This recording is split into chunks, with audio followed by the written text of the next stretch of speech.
You are listening to Unstoppable Actors, the essential podcast for ambitious, unknown actors with me, Louise, the artistic director of Standby Method Acting Studio. And for the last 13 years, I've been taking unknown actors with blank CVs all the way to Netflix dramas, Amazon Prime films, TV soaps, and stage plays around the world. And every week I'll be talking with you and sharing how you can become a paid working unstoppable actor, because you 1000% can. An acting career is doable. Are you ready to dive into the episode? Hello and welcome to a very special episode of the Unstoppable Actors podcast. This is the 100th episode and I am so bloody excited. I can't believe I'm at 100 episodes. I kind of can and I can't. I've done the maths and I've worked out that I have been talking about all things acting for over 27 hours. That is an absolute accomplishment, I do believe. But actually, what I want to say is thank you so much for tuning into the podcast, whether this is your first episode and you've just found us on the internet or on Spotify, or whether this is your 100th episode and you've been with us through every single one, or whether you've found us a few episodes ago. I am truly grateful for you, because this podcast would not be possible without you. And I am also truly grateful for all the beautiful messages that I get in the DMs on our Instagram account, which is at Standby Method Acting Studio, if you're not already following us. Just so many amazing DMs come in just to say how helpful the podcast has been. So I am just truly grateful for you to be here, and I'm so glad that I've got the resources to create such a useful resource for you as you are on your journey towards becoming an unstoppable actor. So for the 100th episode, I thought I would do something completely different. I kind of didn't know what to talk about, as we have had so many different people on the podcast, from writers to actors to headshot photographers to casting directors, film directors, and then I've spoken about all things acting, headshots, the business of acting, mindset, auditions, characters, emotions, productions, just literally all of the common acting problems that we will face on our journey. I've spoken about pretty much all of it. So I was like, okay, what can I talk about in the 100th episode? And so I put the question to the members of our Unstoppable Actors Facebook group, which, by the way, if you're not a part of, come and join it. It's one of the most nurturing and supportive groups out there. There's no toxicity, there's no cattiness, there's no know-it-alls or bitchiness. It's just a really lovely, supportive place for actors to be, to learn and to grow and to network. So anyway, I put it in there, the question, and lots of people commented and said what they would be really interested in hearing. So the 100th episode has turned into a bit of a Q&A. And I'm excited about that because some really good questions came in. So I'm going to start with Michael's question. Michael wanted to know about look. His question was, can I talk, well, it wasn't a question, it was more of like a comment. Can I talk about the pure look aspect of the acting profession? He said it does actually happen at times. It's not something to depend on or look forward to, but something to always be aware of. It'd be great to hear any experience you may have had with it, and how look, along with diligence and training, allows an actor to stay young at heart and alive in this sometimes brutal game. Firstly, I think that's an amazing question. And secondly, I love that you acknowledge that this is not something to rely on, however it does happen. It happens very, very rarely though. And I've had some instances of what might be classed as pure luck, but when you look back at it, and I'll share the stories with you, maybe it's not luck actually, maybe it's me actually putting things out there and doing stuff that's allowed me to spot these opportunities. So I wanted to start off with a dictionary definition of what luck actually is. And the dictionary definition of luck is success or failure apparently brought on by chance rather than through one's own actions. So let's take a look at this, luck being something that's brought on by chance. So luck can happen. It's very, very rare. But my thoughts on this are, why would you actually want to leave something to chance? Wouldn't you actually want to know that you've taken the action and got there by merit, by your own meritocracy? So if we think about pure chance could be in the right place at the right time. But even if you happen to be in the right place at the right time where an opportunity that you weren't expecting presents itself, you've still got to be ready for it. You've still got to be prepared. You've still got to have your craft behind you. You've still got to have a strong brand. And you've still got to be confident enough to sell yourself and say why you are perfect for this unexpected opportunity. So that's not really luck, is it?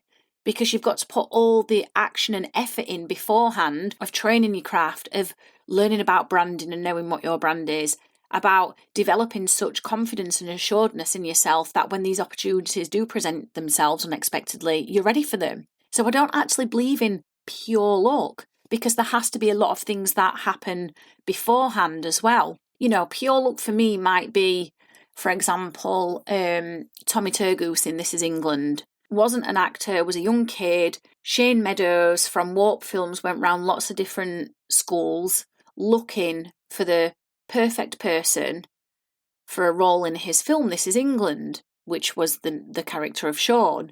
And so Tommy Turgoose got cast in that because, well, Shane Meadows happened to go to his school and happened to chat to Tommy Turgoose.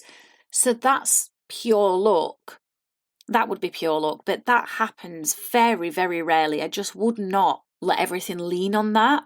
Keep taking the action, keep training your craft, keep working on your mindset, keep learning about branding and your unique selling points, keep learning about where you fit in the industry or where you want to fit in the industry. Keep working on your confidence. Don't leave things to chance, because this is where actors do fail. When they do leave things to chance, they don't organise their week. They don't do things like time blocking, which is blocking in maybe an hour for the craft, blocking in maybe 15 minutes every day to apply for roles, blocking in a certain amount of time every single week to network. I hate that word, networking. I prefer to call it relationship building.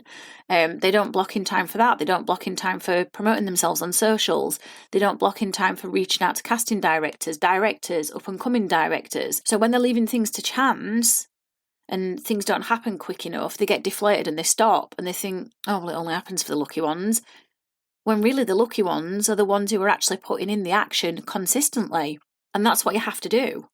So I don't really believe in pure luck because it happens so rarely. I absolutely believe that we create our own luck, and that's way more empowering anyway to do that, because it's the journey towards achieving those goals as an actor that is so fulfilling and so exciting. And yes, it's going to be paved with ups and downs. Of course it is, just like life, because it's nuanced. It's not going to be easy. Of course it's going to be a challenge, but that's the excitement of the journey. And I just want to wrap up this sort of question or comment from Michael by saying I saw an amazing quote on Instagram a couple of days ago, and the quote said, "People do not decide their futures.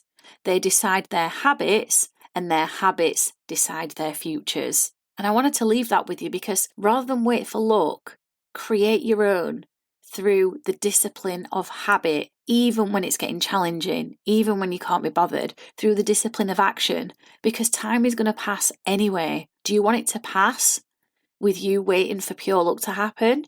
Are you waiting for things to happen? Or do you want it to pass whilst you're in the arena, in that time passing by anyway, being an active participant of your own career?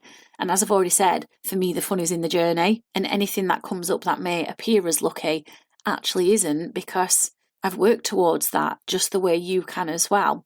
I did say actually I'd talk about pure luck and if I've ever had any experiences with it. And actually I don't think I have, to be honest. Apart from one time when I was at college studying performing arts, a film director came and he was looking for people in his short film. It wasn't paid, we were at college. And I put myself forward for it. So the fact that I was in that class on that day and he was there, perhaps that was pure luck. But then he cast me and I just got an intuitive feeling that of what he was looking for. So I kind of like moulded myself into that character, and he was like, oh, you'd be perfect for this role. And I got a bigger role than the others. But I guess it was a combination of pure luck and also me just being intuitive and feeling into it and being creative and, making myself available for this opportunity. But those things so rarely happen. I really would not leave your career to chance at all. But I really love that you've asked that. It's a really interesting topic, and I hope that's been useful for not only you, Michael, but everybody listening. So I'm going to go to the next question then.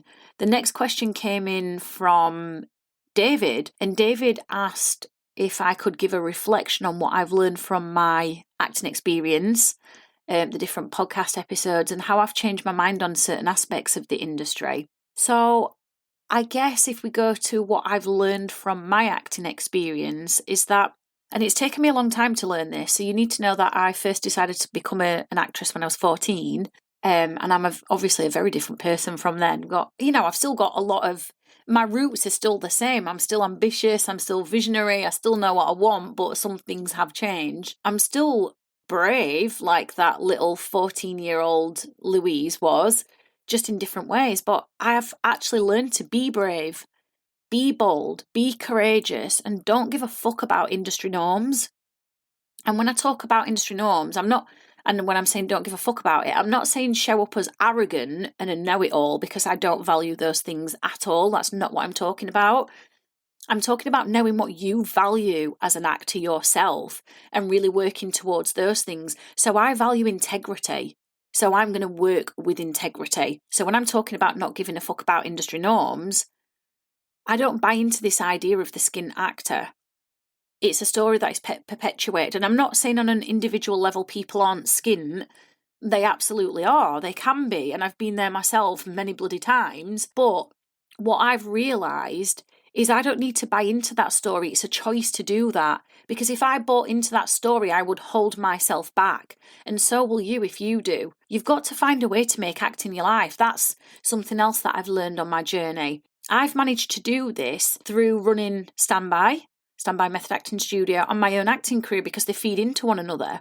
Now, you might not be in a position to run an acting studio, but actually one thing I want to tell you about that is I was really brave and courageous back when I started Standby 13 years ago, because I was doing supply teaching jobs, and that's what funded my acting career. That was the day job between acting jobs, and I just got sick of it. I really hated it. It was sucking my soul dry. I could not stand another day of going into a secondary school, teaching kids that weren't bothered about me being there. I wasn't bothered about being there. So I just thought, you know what, I'm going to put myself on the dole.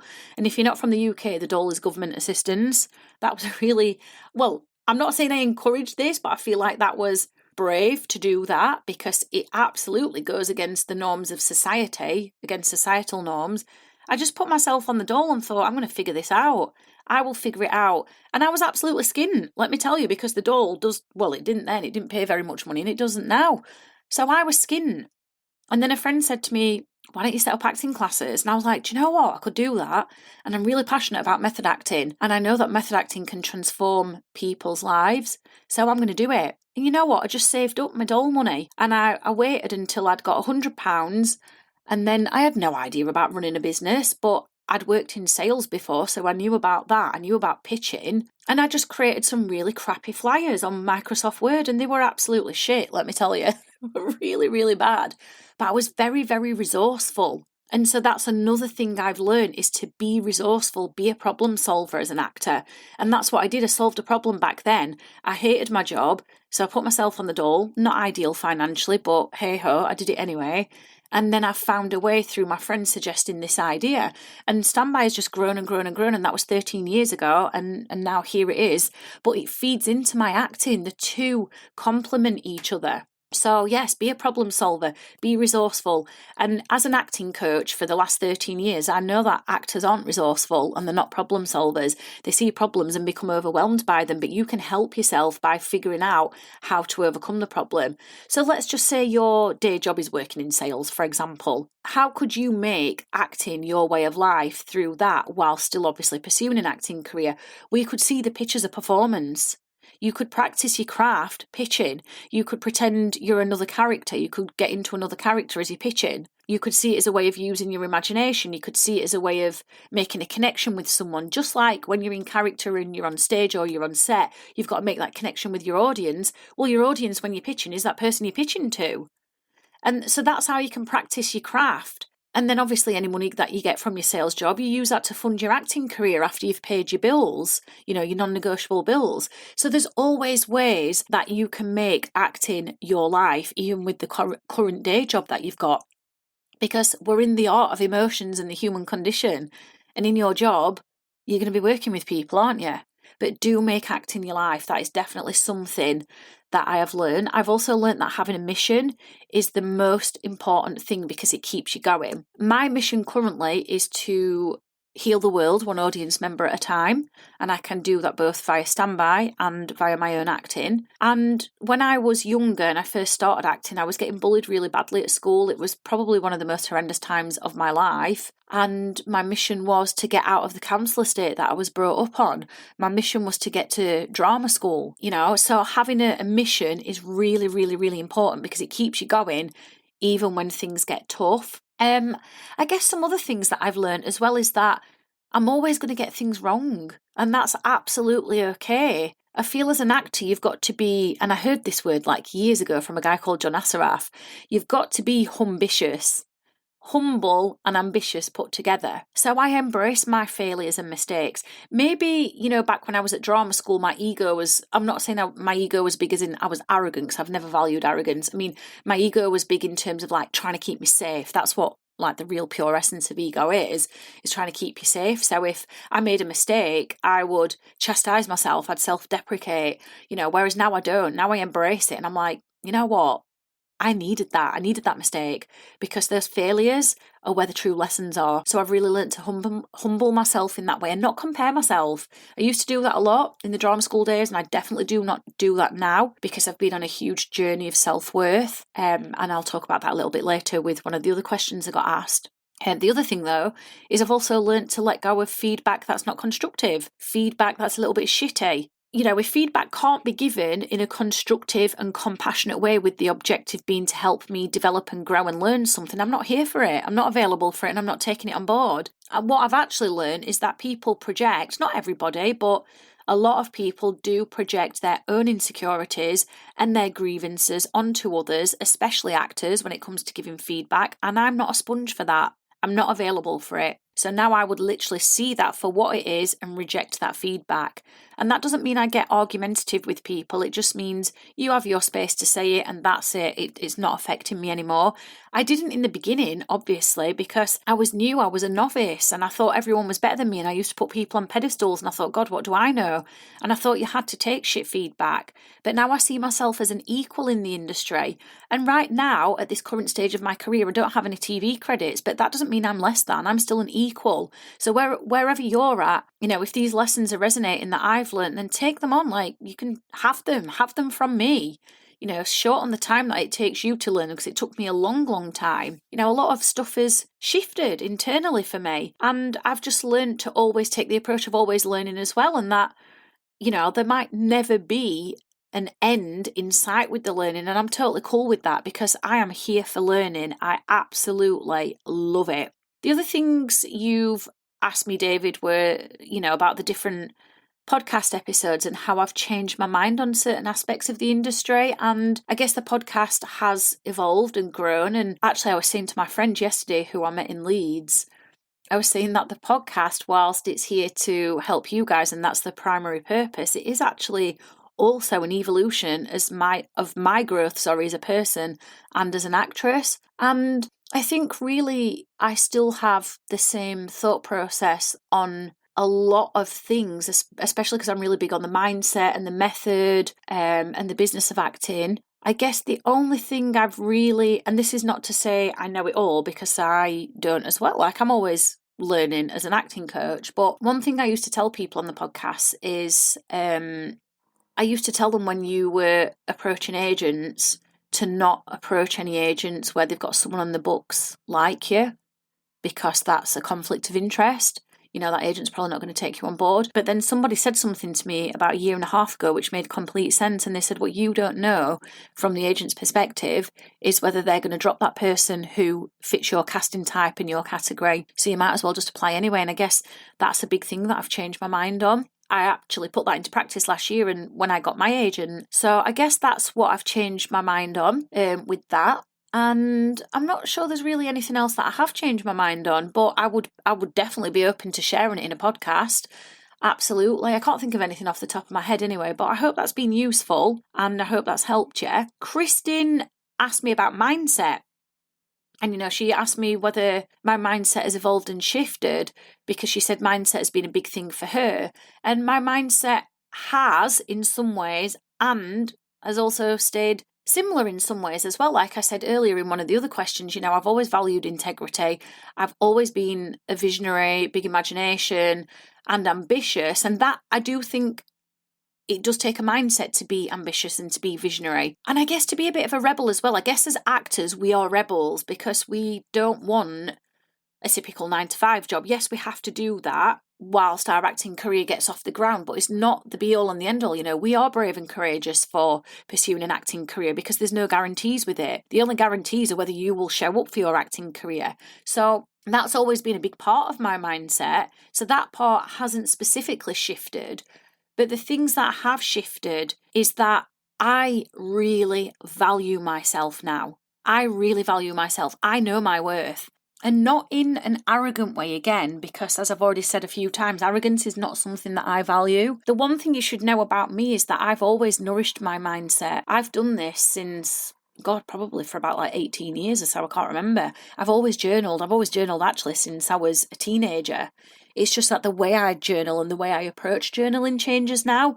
I've done gratitude lists for years, writing out 10 things every day that I'm grateful for. But I guess where my mindset has shifted, and this all does feed into acting because your mindset decides and dictates whether you will go all in with an acting career or whether you'll sit on the sidelines or whether you'll dip in and out. But my life hit rock bottom. I've mentioned this a couple of times on the podcast. I've not gone into detail with it. I don't feel like the time is right to do that.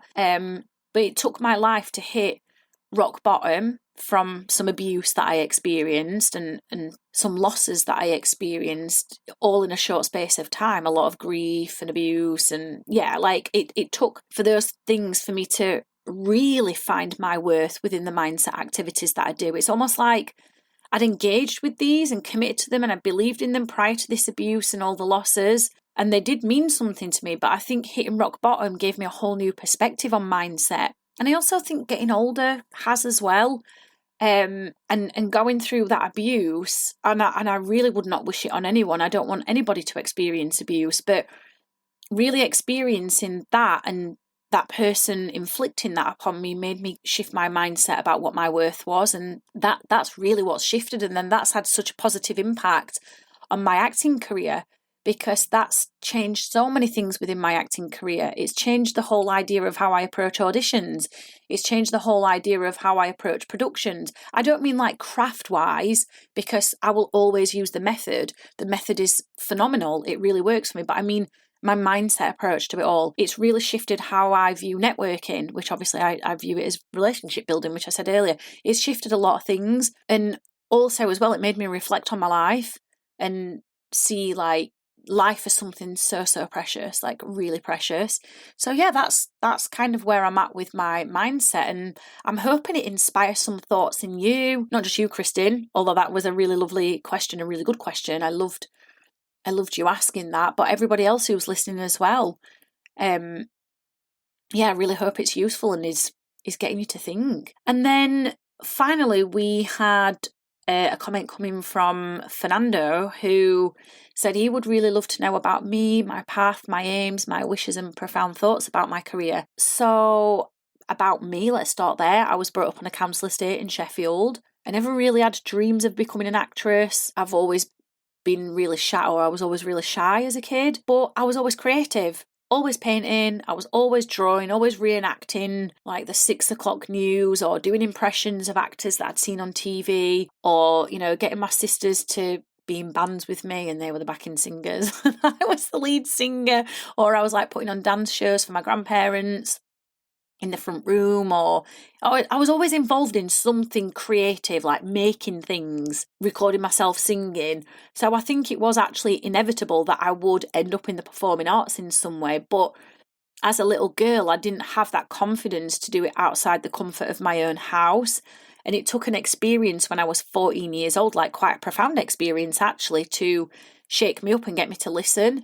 And that experience is that I was at the cinema watching Titanic for the 5th time, and then I just got this feeling and this like voice in my head, or thought, I guess, that said, you've got to pursue acting, it's going to be your path. And as a little 14-year-old, I was like, what the hell? But I knew it, like, whatever that thought was or voice, it wasn't mine. And I don't know, intuitively it felt right.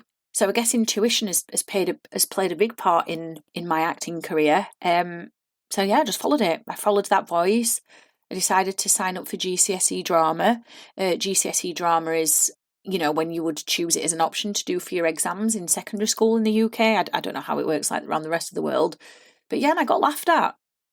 I got laughed at by so many people because it was such a like, I don't know, like an unexpected choice from me, at least in the eyes of other people. But they'd not experienced this experience that I'd had watching Titanic for the 5th time. And I'm not going to lie, my heart was pounding the first time I went into that drama class, and it was pounding for a good few weeks, and I sat at the back and just watched. But then eventually I just threw myself in there, and I think just throwing yourself in there is something that I would love to impart on you and for you to do. So my path was literally do GCSE drama. I joined the Crucible Youth Theatre. So the Crucible is a regional theatre in Sheffield, a really big famous theatre. I joined that. Obviously I was brought up on a council estate, so my parents didn't have money for acting classes, and I just I was resourceful. I would do things that were free. I would, so I did the Crucible Youth Theatre, and then I did drama at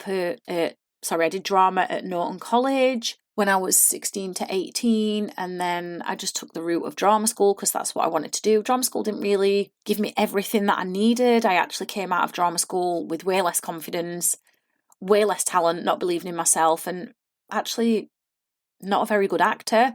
So then I was resourceful again, and I took other acting classes, evening ones, whilst I did a sales job, and that's where I discovered the method. And then methods just really, really, really, really transformed my life and transformed me as an actress and transformed my confidence. And it was something that I'd always felt drawn to. And I think intuitively I'd always been using, but nobody had nurtured it out of me and nobody had really encouraged it. And so, I went down the route of using method acting.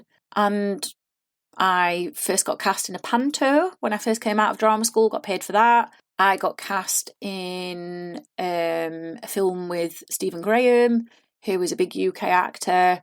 I got cast in lots of little independent films. What else did I do? I did Shakespeare abroad in Dubai. That was bloody amazing.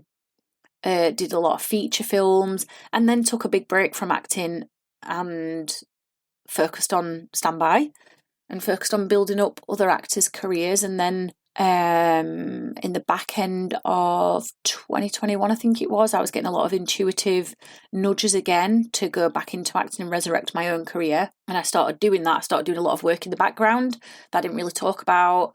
And then a long-term relationship that I was in ended, and I thought, fuck it. Fuck it. I'm going all in. Like, I was already going all in, and then I went all in on steroids.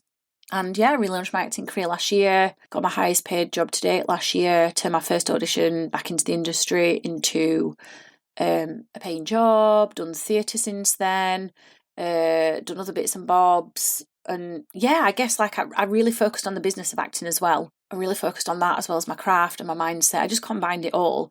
So that's really my path. My aims with my acting career, I've already kind of spoken about this, but they are to heal the world one audience member at a time. I really, really, really, really am passionate that we live in a world with more love and kindness and compassion, because one of my biggest mottos in life is to leave everywhere I go better than where I find it. So that could be like even this conversation with you right now. I'm hoping that I've left you in a better place at the end of the podcast from where you were at the beginning.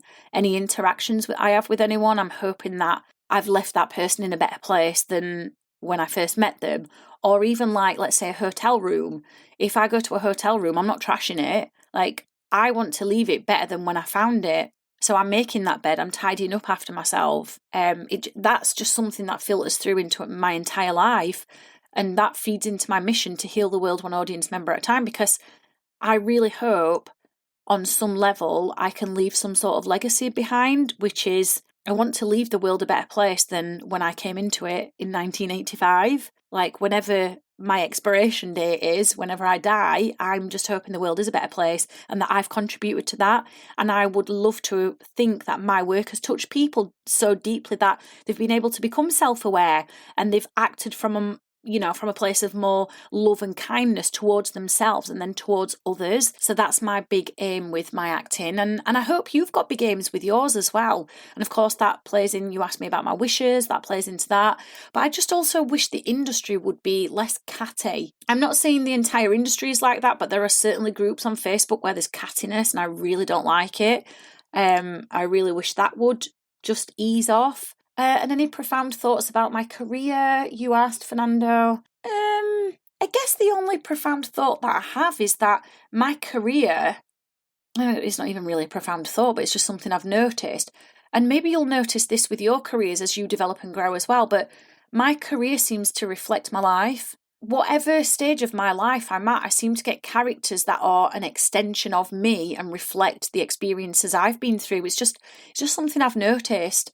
But I really quite like that because obviously in Method, we draw upon our experience, our life experience, and we marinate it with our imagination under the character's circumstances. So I quite like that. But maybe you'll start noticing that in your own career as well, that, the more experienced you get. Connor asked whether I could outline some successes from standby students. I'm not going to name names. You can see people on our website. But yeah, we've had students do all sorts of lovely things in their career. So an ex-student had 5 lines on a Netflix drama and got paid $3,000 for that. I think that's bloody amazing. These are the possibilities. We've had students in films on Amazon Prime. So one of them was Everyone's Talking About Jamie. Really big role in that. We've had students in TV soaps as day player roles. So a day player role is someone who comes in for the day and does a role in a scene and has, I don't know how much dialogue, but they have a big scene anyway. And that's really where you're going to start out in those day player roles before you work your way up to guest leads, lead series, regular. But yeah, we've had them in also, well, we've actually had them in guest lead roles as well as day player roles in Corrie, Emmerdale, EastEnders, Doctors. We've had them share scenes in big budget films with amazing actors like Judi Dench. Countless standby students have won awards for their acting. Yeah, like, They've worked abroad in theatre, they've worked in theatres in London, which has been very exciting for them. They've done films over in LA, at least our UK students, that's been very exciting for them. There's just a lot of successes that have happened. And I think the thing you have to remember is this is available to you too, but they're building a career. They're always building it and they always start with their with the day player roles, with the smaller roles. In fact, most of our students started out in student films and then went to independent films and then have worked up to day player roles in TV soaps and then guest leads and then supporting roles in films. It's just a process. It's an evolution. I guess the one thing about a standby actor, though, is that they will 1000% commit to their career because I make it my job to teach them about the business of acting and I hold them accountable. I'm not here to waste anyone's time. I say this to my students all the time who I train, whether it be online in the Method Actor Circle or in the pre-recorded online programs or whether it be in the 10-week programs. I'm not here to waste time. I don't want you spending money on acting classes if you're not going to do anything with it. So that's why I make it my job to hold them accountable, work through the mindset, teach them about the business of acting because I want my students working. Because that also helps my mission of healing the world one audience member at a time because I can do that through my students. I can teach them to be so good at their craft and so good at acting that when they're cast, their work affects their audiences and has a profound impact on their audiences. So I can do it via my students and my own acting. I'm so passionate about that. And I challenge them. I challenge my students in a constructive and compassionate way. If they say they're going to do something and then they haven't, I ask them what's happened. Like, what's gone on? You said you were going to do it. You've not done it. Talk to me about it. And I do think the combination of business coaching, the method acting coaching I give them, and the mindset stuff that I do is really what makes a standby actor stick with their acting goals and see it through. But yeah, it's an evolution. It's a process. You don't all of a sudden wake up and decide you want to be an actor and then you've got to jump into Coronation Street or whatever TV soap is popular where you live. It's a process and it takes time. So I hope that has helped you, Connor, and I hope it's helping anyone else who's listening. And I guess I just want to wrap up this episode by once again saying thank you so much for taking the time to listen to the episodes. And also, if you like what you've heard and this has been inspiring, profound, insightful, uplifting, engaging, thought-provoking, then why don't you register for our Standout Auditions workshop? It's a £45 workshop that I'm giving to you free of charge. It's 2.5 hours long. You are going to get 2 method acting exercises that are going to completely transform the way you approach and play characters. So you'll actually deliver a standout audition and start hearing yes way more. And you'll get the opportunity to present a mock audition and get feedback from me. You'll get the opportunity to build relationships with the other actors that are there and just basically throw yourself into the industry. And you'll get some mindset work from me as well, because I'm really big on that. This is a free workshop that will absolutely change your career. So if everything you've heard in this podcast is, well, not everything, but some things are resonating with you and you like my approach and you want to change your auditions, you absolutely should be signing up for this workshop. It's on Sunday the 27th of August. It's 2 p.m. till 4:30 p.m. UK time, which works out at 9 a.m. New York time and 4 p.m. European time. So you can be from anywhere in the world to come and do this workshop. It's practical. Just because it's online doesn't mean we're sat in chairs doing nothing. Nope, it's practical. We're doing a scene, we're learning exercises, we're getting the scene up on its feet, we're mock auditioning, we're getting feedback, we're getting coaching. So come and join it. It's going to be amazing. It's really going to change your acting career. And as I've spoken about my students who've had success and it being an evolution and a process, they all had to start from zero credits on the CV, zero confidence, zero idea of how they were going to make their acting dreams happen. And it all started by taking a chance on themselves, by signing up to classes and workshops. So here's an opportunity for you. Here's an opportunity for you to take your acting to the next level. The link is underneath the episode for the Standout Auditions workshop on the 27th of August. And with that, I hope this has been an insightful and inspiring and useful episode. And I'll see you in the next one. I've absolutely loved hanging out with you. And I really hope you found this episode inspiring. If you have, please do rate the podcast and hit follow so you never miss an episode and I can help more actors like you. And come and join one of the most supportive, uplifting acting communities on socials, the Unstoppable Actors Facebook group, where you'll get your weekly injection of inspiration, networking, and receive your free Method Actors handbook so you can become an unstoppable actor.